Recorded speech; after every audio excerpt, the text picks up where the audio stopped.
जोहार साथियों, मैं मुकेश बिरुआ, आपका मेरे इस चैनल में स्वागत है। बाबा हेरमोट हो समाज का एक त्यौहार है जिसे हम खेती शुरू होने से पहले हो समाज का प्रकृति से संवाद कह सकते हैं। हम हो समाज में इसे बाबा रोआ किया उरैतिया पर्व बोलते हैं, मतलब धान के जीवात्मा को बुलाना। हमारी मान्यता है कि बीज में भी चेतना है और वह भी परिवार का सदस्य है।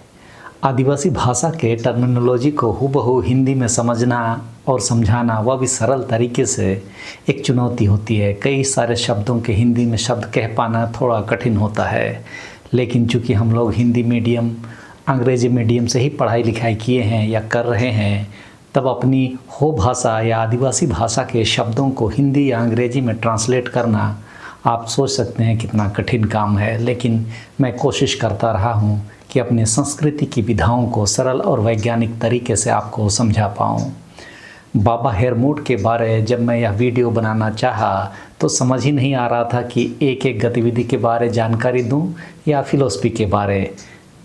मेरे अपने आइडिया के अनुसार तो मुझे फिलॉसफी पर बात करनी चाहिए, लेकिन हो भाषा के टर्मिनोलॉजी को हिंदी या अंग्रेजी में कैसे बात रख पाऊँगा।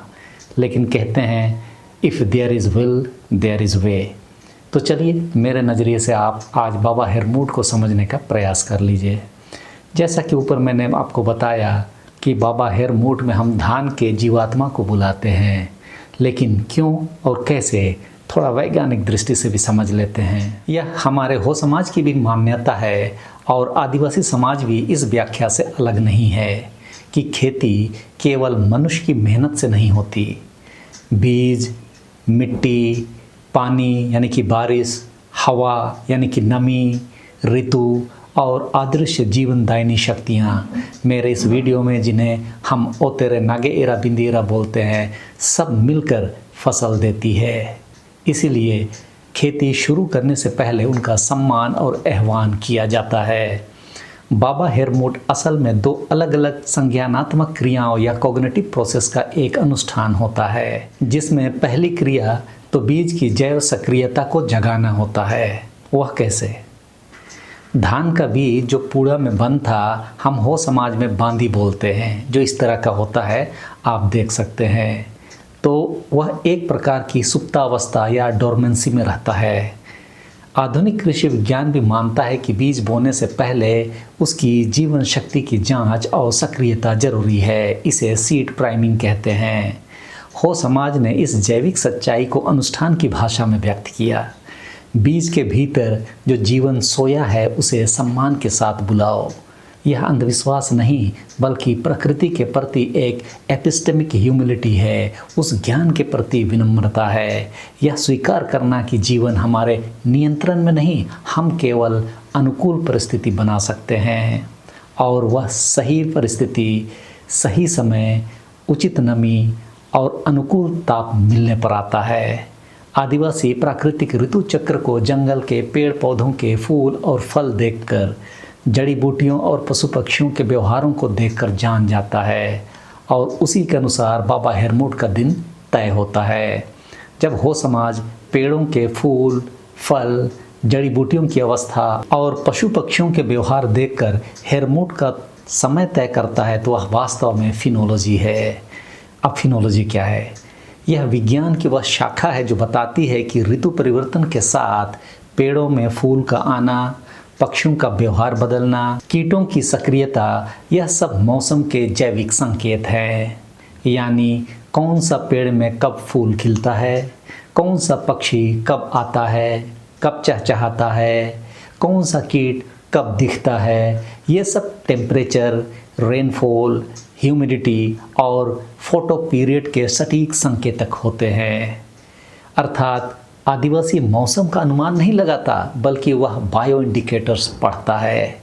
लेकिन तथाकथित पढ़े लिखे लोग इन बायो इंडिकेटर्स को नहीं पढ़ पाते, क्योंकि वे गांव में, जंगलों में नहीं जाते।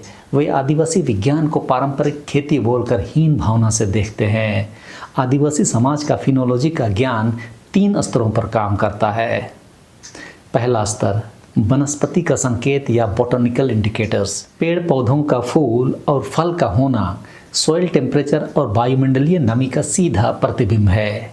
उदाहरण के तौर पर समझें तो जब महुआ फल दे चुका हो और पलाश के फूल झड़ चुके हों, इसका अर्थ है कि धरती का तापमान एक निश्चित सीमा पार कर चुका है।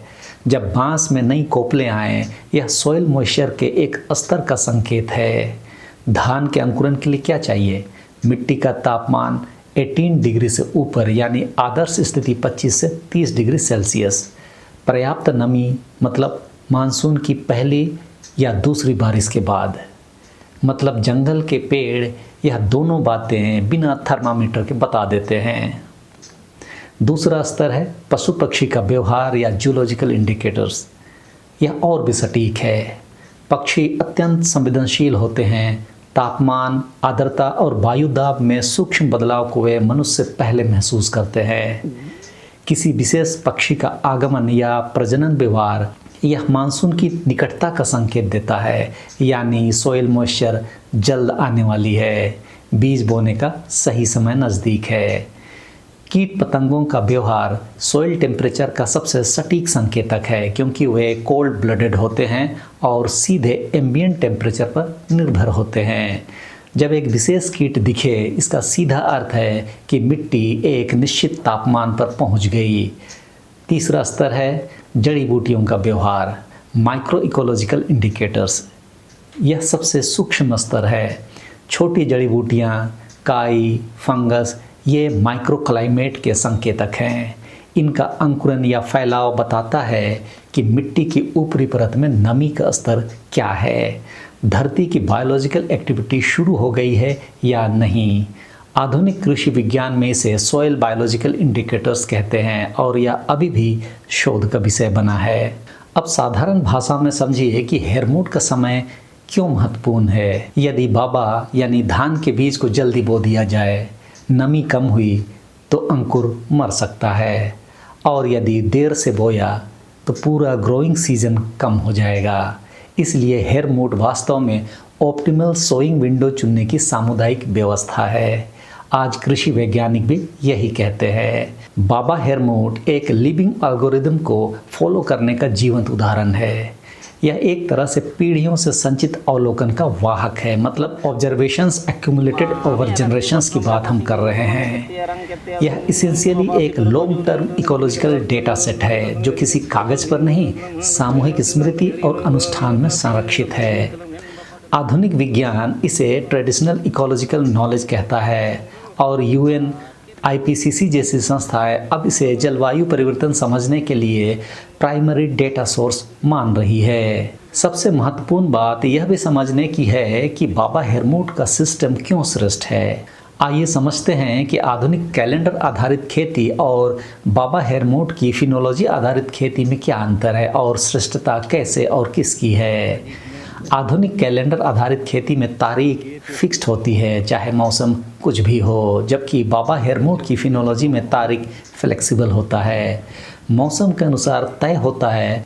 जैसा कि हमने ऊपर बायोलॉजिकल इंडिकेटर्स को समझा, आधुनिक कैलेंडर आधारित खेती में एक ही संकेत यानी कैलेंडर ही एकमात्र आधार होता है, जबकि बाबा हेरमोट की फिनोलॉजी आधारित खेती में दर्जनों संकेतों का समन्वय देखा जाता है। आधुनिक कैलेंडर आधारित खेती क्लाइमेट चेंज में फेल हो जाती है, जबकि बाबा हेरमोट की फिनोलॉजी आधारित खेती क्लाइमेट चेंज के साथ एडेप्ट होती है। आधुनिक कैलेंडर आधारित खेती बाहरी इनपुट पर निर्भर रहती है, तो बाबा हेरमोट की फिनोलॉजी आधारित खेती स्थानीय पारिस्थितिकी पर निर्भर होती है। तो जलवायु परिवर्तन के इस दौर में जब पुराने कैलेंडर बेस्ड फार्मिंग फेल हो रही है, हो समाज की यह पद्धति और भी प्रासंगिक हो गई है। यह ज्ञान हजारों वर्षों में बना क्लाइमेट एडेप्टेशन मॉडल है। कैलेंडर नहीं, प्राकृतिक संकेत तय करते हैं कब बोना है। यह ड्राउट या सूखा और क्रॉप फेलियर यानी फसल की विफलता कम करने का इंडिजीनियस तरीका है। आज जब हम अल नीनो जैसे प्राकृतिक आपदा से गुजर रहे हैं, तब यह और भी प्रासंगिक हो जाता है। तब यह केवल सांस्कृतिक अनुष्ठान नहीं रह जाता, बल्कि क्लाइमेट रेजिलियंस सिस्टम बनकर सामने आता है। प्राप्त जानकारियों के अनुसार एल नीनो के दौरान वर्षा का समय गड़बड़ा सकता है, मानसून कमज़ोर या अनियमित हो सकता है, सूखा, गर्मी, फसल संकट बढ़ सकता है। पारंपरिक बुआई कैलेंडर असफल हो सकते हैं, यानी निश्चित तारीखों पर आधारित खेती जोखिम में पड़ सकती है। यहाँ हम आदिवासी ज्ञान की महत्ता को इस तरह समझ सकते हैं कि बाबा हेरमोट स्थिर कैलेंडर पर निर्भर नहीं करता, बल्कि प्रकृति के जीवित संकेतों पर निर्भर करता है। यानी यदि बारिश देर से हो तो पेड़ों के फूल और फल होने का समय बदलेगा, पक्षियों और कीटों का व्यवहार बदलेगा, नमी के संकेत बदलेंगे, उसी हिसाब से बुआई का समय भी बदलेगा।